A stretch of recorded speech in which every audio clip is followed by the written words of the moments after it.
If you're getting an 80 to 83 grade coffee, usually the most common flavor notes you're going to get are chocolate, dates, granola, black tea, brown sugar, these very basic, prominent notes that are I actually at a certain specific elevation with certain coffees. It might be the varietal too, but I digress. If you're tasting an 84 to 86 grade coffee, you're going to be getting notes like apple, orange, honey, blueberry, these fruitier notes, these more sweet candy almost like notes within these coffees.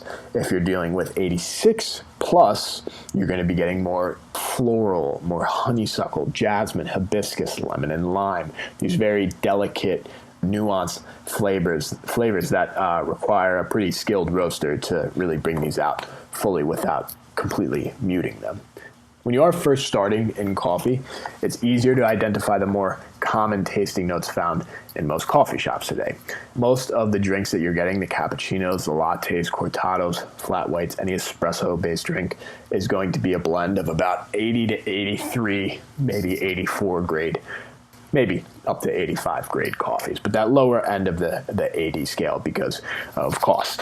When you're roasting a coffee that dark, you don't necessarily need those candy, sweet flavor notes because those are the drinks that your customers are getting on a consistent basis, and they're still good, but they're just not those like higher end grade because you don't need those to be there when you're making a espresso roast or a medium or dark roast coffee. You're muting most of those flavors, so what's the point of even having them in the first place? And I'd argue that coffee professionals can actually attest that their favorite coffees are some of the most reliable ones that don't require as much attention to detail when going through the processing method. You're usually always coming home to the same few coffee shops that you know are solid. Obviously, you're going to be getting their single origin coffees that are those higher grade ones, but most of the time you're getting those house blends, those house roasts that you're more used to. As fun as it might be to taste some of the more funkier coffees, there is always that one or two you can just always come back to. That may change from time to time, but that can also come down to what stage of life you're in, and the coffee you're most interested in can reflect your current status. To make this a little bit more personal, I've gone through phases in life, or even had a time while working late nights as a bartender. I used to work in a restaurant for about 6 years as a busser, barback, and then a bartender, where coffees roasted so heavily they taste like a literal cigarette just before work, or just what I needed. I never was a big drinker. I never really got into it. I never really partied that hard past like high school. I had celiac disease, so I never really could go out and like enjoy beer with friends, and just drinking a White Claw for the fifth time in a row was just not very appealing to me. And I remember as a child, a distinct cigarette smell, because my mother had a cigarette habit when I was growing up, but that smell was always so comforting to me, and it's like I could still smell it when I'm out in public sometimes, that like American Spirit cigarette smell. And it's just such a nostalgic smell to me, and I don't know why, it's just incredibly comforting. And there's some times in life where I enjoy drinking coffees like that because it reminds me immediately, it just brings me back to that time in childhood. I've also had more times where I felt stagnant in life. So like I'm just not progressing, I'm not really moving at all. And a coffee with more of a bite or a higher acidity are what really gets me fired up some days. I remember working as a barback as a little bit younger within the restaurant industry, and I'd be chugging my fourth Red Bull of the day just to get through my 18-hour shift. I think that high acidity taste of a Red Bull is what just made me remember those times where I would just be fired up, ready to go. When I'd be working in these club shifts where lights are flashing, the music is blaring, it's so high energy, and those times where I drink that coffee, sometimes it just brings me back there, and I'm ready to go for the day. I'm just like fired up. I think that could be why. I think that's part of the reason why I am drawn to those coffees at times. But the point is that if you're able to correlate your sense of taste to a memory, you will be able to build up your mental reserve of coffee tasting a lot quicker than those who just try to mercilessly beat what a certain taste should taste like. If you are just starting off in coffee, try to take note of the coffees that you're tasting think of a time where it might bring you back to, or even if it's just the coffee shop that you're at, that you go to every single day. Maybe that's the taste that reminds you of just going back to that coffee shop. There's a certain aesthetic and atmosphere that you really appreciate there, and you just enjoy it. That could be the taste that a certain maybe roasted peanut taste makes you think of. But it doesn't need to be roasted peanuts. It could be that specific coffee shop. There's this coffee shop in Belmar called Turnstile. I love going there to do some work sometimes with my wife, because they just have a really nice atmosphere. I like the way that the interior is. It's pretty quiet most of the time, and I really enjoy just not being bothered and drinking a coffee and doing my work there. And their coffee has this very distinct like honey nut Cheerio taste, like kind of granola, more a little bit drier, but just a nice like cereal taste to their coffee that is pretty enjoyable.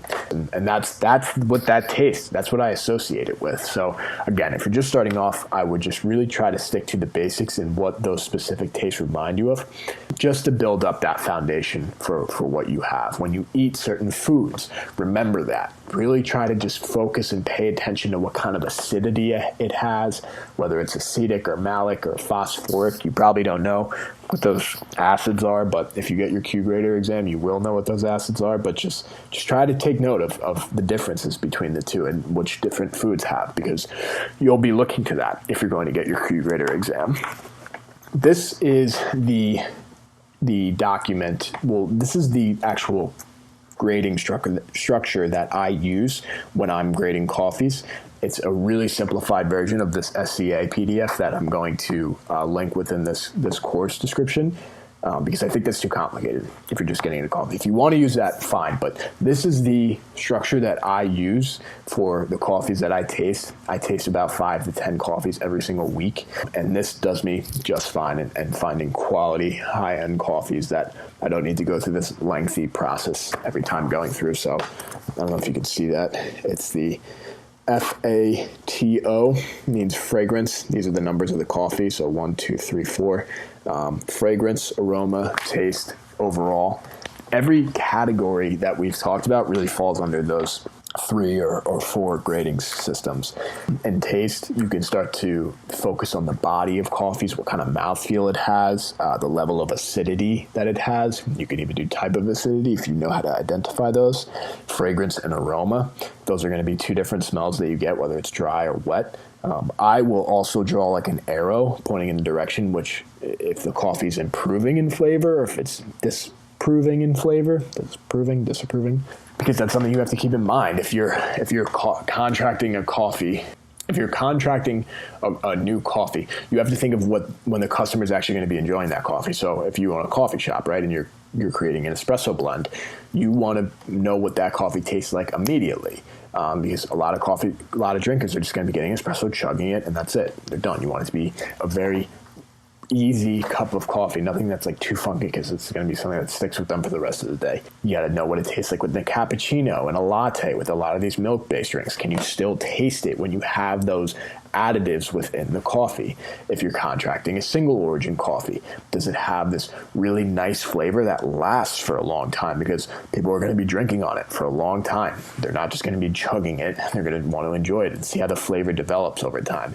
If it drops off after a certain amount of time, the flavor just completely dips. That might not necessarily be the type of coffee that you want to contract to bring on to your arsenal. You want to look for a different coffee if that's the case. But these are just certain little things that you want to keep up on. And the more that you're able to associate it with the memories that you have, the more developed your coffee business is going to become, and your roasts and the types of drinks that you offer at your cafe. Whatever role you want to take on in the coffee industry, the better you have, the better resume you have, like this safe of flavor that you have in the back of your mind that you know you can identify with. And the more you can separate yourself from your competition within the market, the more that you can develop your flavor profiles within your blends, because everybody's different. Everybody had a different childhood. Everybody had a different experience with certain tastes. And I want to end on just this one story because I think it's pretty valuable and I think it'll really drive this point home. But I was taking Joey Stazone's class from Cafe Creole. He was talking about this idea of nostalgia, and he was talking about in one of the classes he was teaching for Q graders, they were tasting the flavor apple. So you have this like pod that you drop in water, you shake it up, and then you pour it out for everyone, and everyone tastes it, and they're like, oh, apple, this is apple. And everyone's like, oh, I love this taste. There was one guy that hated it, and he's like, I hate this taste. He's like, why would anybody dislike this taste? It's like really nice. And he didn't even understand it either because they didn't know what flavor it was. And they told him it was apple, and immediately the guy got it because he remembered when he was a kid, his mother used to feed him this medicine that had a apple flavor, and he hated it. And she always forced it to him all the time. So he associated this traditionally good taste with this negative experience he had in his childhood, and I bet he passed his Q grader exam because he associated this with this specific flavor profile with this very intense memory he had of his mom feeding him this medicine that he hated. But he was able to correlate the two, and that's the type of outlook you need to have when you're tasting these certain flavors, whether it's in food or coffee, wherever you can get them.